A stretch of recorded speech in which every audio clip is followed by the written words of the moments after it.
Hello, friends. Welcome to episode 190 of the Nope Coach podcast. I'm your host, Suzanne Culberg. The Happy, Healthy Mood Method is a program by the amazing Jackie Lowater. So I've invited Jackie back today to discuss it. Welcome back, Jackie. Thank you very much. Thank you.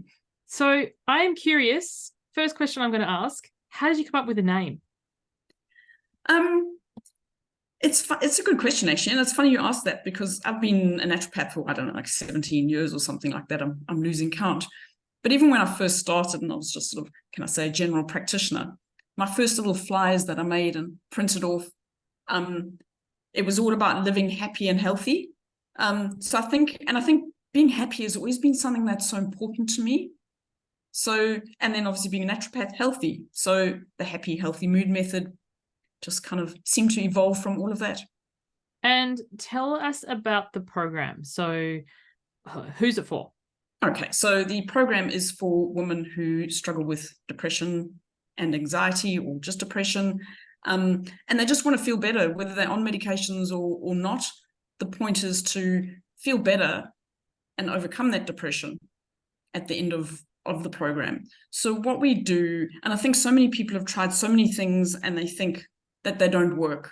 They've tried medication, they've tried counseling, they've tried some meditation, but so often those are things that can give support or band-aid, but they're not actually fixing the root cause of the problem. And what I've done over the years, what I found is really effective is basically a sort of three-prong approach. So it's finding the root cause of the problem.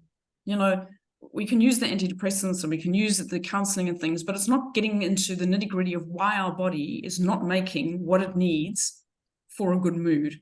So we do some testing, and really mostly it comes back to nutritional imbalances. So your body doesn't have the right things to build that mood.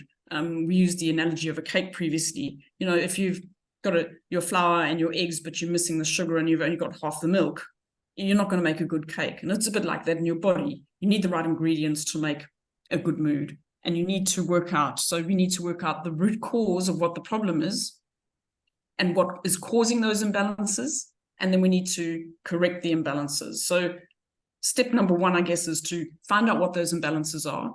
Step number two is to understand what's causing them and driving them. So we know going forwards, is that something we need to manage on an ongoing basis, a bit like a diabetic? Or is it something that's been caused by a temporary blip, and once we've corrected it, it's going to be okay? So those are two parts of it. And then the sort of underlying or underpinning thing is building that foundation on which to build the good mood. Because if we don't have that foundation, you can add in supplements and you can do this and you can do that. But I've used the analogy of building a house before. If you don't build a foundation for a house and you start putting up the bricks, your house is just going to keep falling over. So while we're working out the root cause and while we're building, correcting those imbalances, so we build the foundation too, so that it all comes together to make the house that you want, to make the house of your dreams, to build the mood that you want. And then what I've found as well, so I've been working with women for depression for a number of years, they'd come and see me for an appointment. I'd send them off with their homework, call it their homework and supplements. But when women are already depressed and the energy's low and they're not feeling great, it's easy to do the thing for a couple of days, but it's hard to sustain that without that sort of accountability and support until the next appointment in sort of 4 weeks' time. So that's why I sort of wrap this up into a program so that you have got that support. So you've got that accountability. So we have coaching calls, we have a private Facebook group. There's just this ongoing support, and you're with a group of women who get it, and I think there's something really profound in feeling like people understand, people get it. There's other people who've been doing the same thing as me, and look, those people are starting to feel better. So that's the sort of multi-layered approach, building the foundation, correcting the imbalances so your body can do what it wants, understanding what went wrong with that process in the first place so that you can maintain it going forwards, and then wrapped up with accountability and support to keep you going. Because we all know, we have days where it's easier to do the things and days where it's not so easy. And knowing what to do step by step. I think that's another thing that people, they just don't know what to do, and they don't know what steps to take, and they don't know what order to put them in. So they tend to go a bit like all out and then fall over and give up because it didn't work. So it's taking that step-by-step approach and building it slowly. I love that. That sounds very inclusive. And the part that really stood out for me was when you talked about looking at imbalances. Is this something ongoing, like diabetes, that needs to be continually addressed? Or is this a blip? Because there can be so many underlying factors, like physical things, like you move house or change jobs, or have a change in your physical environment. There could be mental, emotional things like stress and bigger people holding space for others, that kind of thing. And sometimes it is something temporary, or sometimes it's something that's or even moving. Like I remember I grew up in Tasmania, which is very lacking in iodine, so they tend to add it to things are probably not the best quality, but anyway. But then you move to a different physical location, and the soil and the food and the things that are grown there have different, constituents than where you're in before. Yeah, absolutely. And even genetics, I mean, a simple example, but vitamin D can be really important for a good mood. And we just think, well, we get it from the sun, which we do. But your body every process is controlled by genetics. And if you think of all your little genes, then it's like a little series of ladders. And the vitamin D will come in, and then this little set of ladders does something and passes it on to the next set that does something. And so it goes until you've got enough vitamin D in your blood to do all the things it needs to do.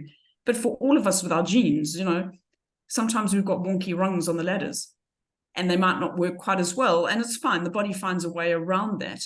But if you land up with wonky rungs on quite a few of those ladders, you're going to find that no matter how much you're in the sun, you're always going to tend to be low on vitamin D. So, I find we don't need to just necessarily go and test genetically.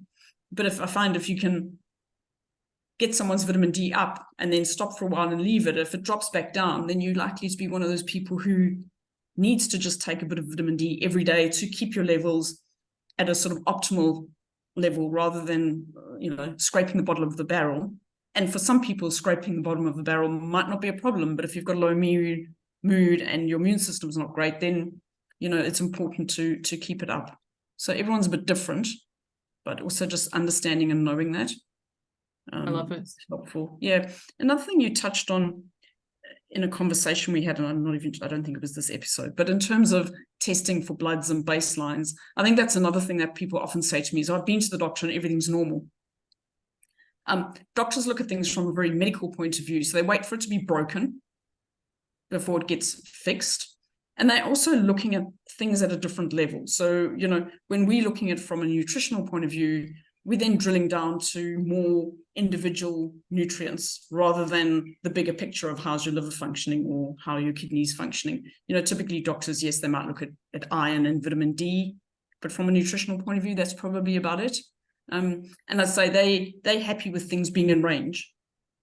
Whereas for us, if something's in range but right near the bottom, that might still be having quite a significant impact on how your body is functioning. Can still be suboptimal. What testing do you recommend for people? Typically, if people see me, I will understand their health history first and then tailor the blood tests for what they need. But I will include tests that the doctor typically wouldn't include. So I might include things like zinc and copper, homocysteine, whole blood histamine. I'm starting to talk a foreign language. But and then another thing I include in the program as well is a hair test. So that tests all the mineral levels in your body that should be there, and then anything toxic that shouldn't be there. And that gives us a really good picture of what's going on behind the scenes, because your blood tries to keep things in balance as much as it can as well. So, something like, say, for example, calcium, your heart needs calcium to keep pumping. So your body will do whatever it takes to keep enough calcium in the blood to keep you alive. So you might still be deficient in calcium, but it's going to look okay in the blood. If your calcium's low in the blood, you've got a problem. But you might, when you look at the tissue, you might see that, oh, hang on, we actually have got a problem. But as I say, when you look at the blood, that's a snapshot of this moment, but it's also your body's going to do what it takes. It's going to pinch it from bones. It's going to do whatever it needs to keep it right in the blood, to keep your heart pumping, to keep you alive. Yeah. So it's good to have a couple of different perspectives. Look at the tissue, look at the blood, and looking at symptoms too can tell you a lot. So if someone's like, this sounds up my alley, like happy, healthy mood method, I love the 3-prong approach, it's something I'm interested in, what would their next steps be? You can join my Facebook group. It's a private group, the Happiness Hub for Women with Depression. And when you join the group, there's a couple of questions, and one of them is, do you want more information to work with me? And just say yes there, and I will reach out, and then we can take it from there. Perfect. Well, thank you so much for joining me, Jackie. Is there anything else that you wanted to add? No, I guess just one thing is just keep looking for answers, because there are answers and there are solutions, and it's not your fault, and you can overcome this, and you can have a happier, healthier mood. I love that. I love that so much. So whether or not you want to join the Happy Healthy Mood Method, I highly encourage you to join Jackie's Facebook group, because the Facebook group's free and there's a wealth of information there. And just reminding the listeners, what's that called again? The Happiness Hub for Women with Depression. Perfect. Love it. Thank you for joining me again, Jackie. Thank you everyone for listening. Bye for now.